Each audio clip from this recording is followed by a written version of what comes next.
is you need to lay down. We'll leave you alone. Just keep the arm so the officer can see it. I've been doing that for 2 days. Yep. If you gave me a book. At the Maine Correctional Center in Windham, on June 10, 2012, inmate Paul Schlosser was removed from his cell after pulling the dressing off a self-inflicted wound on his arm and refusing to go to the prison's medical unit. After extracting him from the cell, corrections officers put him in a restraint chair so that he could receive medical treatment. While officers tried to reposition his arms, Schlosser spit at a guard and was then sprayed at close range with a pepper spray device that is meant to be used at a greater distance against multiple inmates. Captain Sean Welch, who deployed the pepper spray and was overseeing the extraction, was slated to be fired, but after an appeal, received a suspension instead. Knock it off.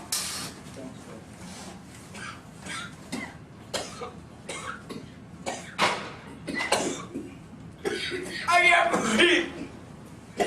I can't breathe. I can't breathe. Don't get off my head, Captain. That's the captain. Knock it off. Oh! Captain, I can't breathe. I don't understand how I mean, I guess that's their form of punishment so that he doesn't do it again. But if he doesn't remember what he did to get to that point, except for what they tell him, how's he gonna learn from that? Hi, honey, I got you on speakerphone. Oh my goodness. Oh my goodness. So I was on Vicodin, I was on Ativan, and they had me on Thorazine. I don't know why.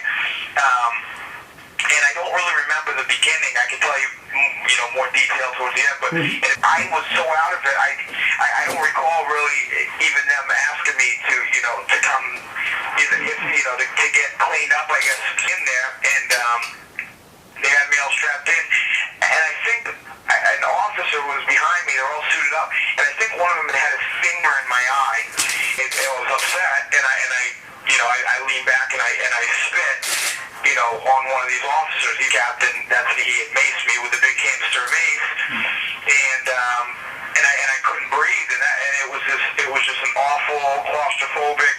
It wasn't even the burn that really bothered me. It was I could not breathe. This stuff, you can't breathe when they hit you with it. But in these environments, it is difficult. So, we're asking people to kind of do superhuman tasks to a degree and have a very high expectation of how they manage that. In this case, it was not managed well. So, when you look at this situation, there was, as I've said, there was good reason for the initial piece of it. So there was good reason why he was taken out of the cell. There was good reason for him to be in a restraint chair. He does attempt to spit on staff, so the application of chemical was the wrong canister, but the dialogue after tends to be a problem for all of us. That's you get into some of the dialogue about you're going to behave yourself now, so it's almost like the threat of punishment is going to be sitting in a restraint chair or a blanket. That's a problem. So we looked at this case, looked at the overall years of service and performance, which have all been very good. One bad incident here with some mistakes in judgment, with a well-structured agreement being kind of a last chance agreement, so anything else is straight termination, no appeal, that this was the best for the employee and best for the agency.